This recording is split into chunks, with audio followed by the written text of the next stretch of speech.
Hi, this is Robert with Cruzbike, and today we're going to go over 2 of the critical measurements you need to fit your bike. The first measurement we want to find is called your X seam.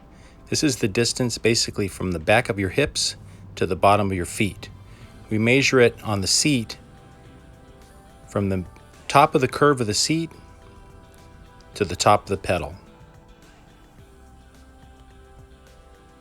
The second measurement we're concerned with is the distance on the upstroke from when the pedal is closest to the handlebars themselves. It's critical we have both of these measurements in order to have a good, proper initial fit. With a few things, these measurements are really easy to get. Let me show you how. First, we want to find a spare board and a tape measure. The board doesn't have to be big, it can be small. All we're going to do is mimic a seat angle. If you can mimic the seat angle of your bike exactly, that's even better. That's not always easy, but we can do it here with this small board, putting it about 11 inches away from the wall. That gives us a nice angle.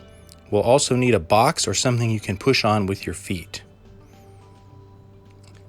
If the board is taller, then you'll want to space it further away from the wall.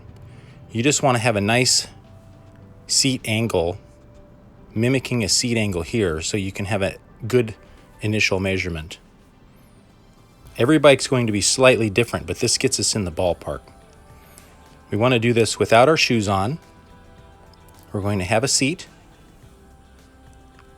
tuck ourselves up against the board,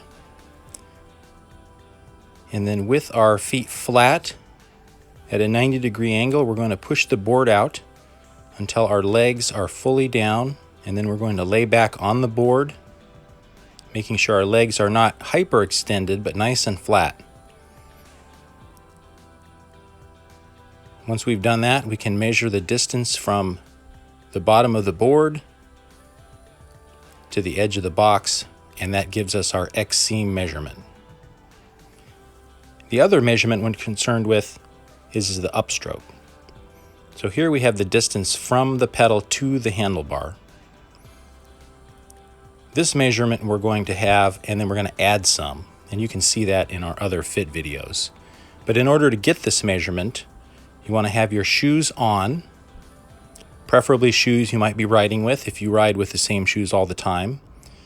And with our leg at a nice 90-degree angle, we're going to measure from the ground to the top of our leg. We don't want to measure to the top of our knee or the round part of our knee.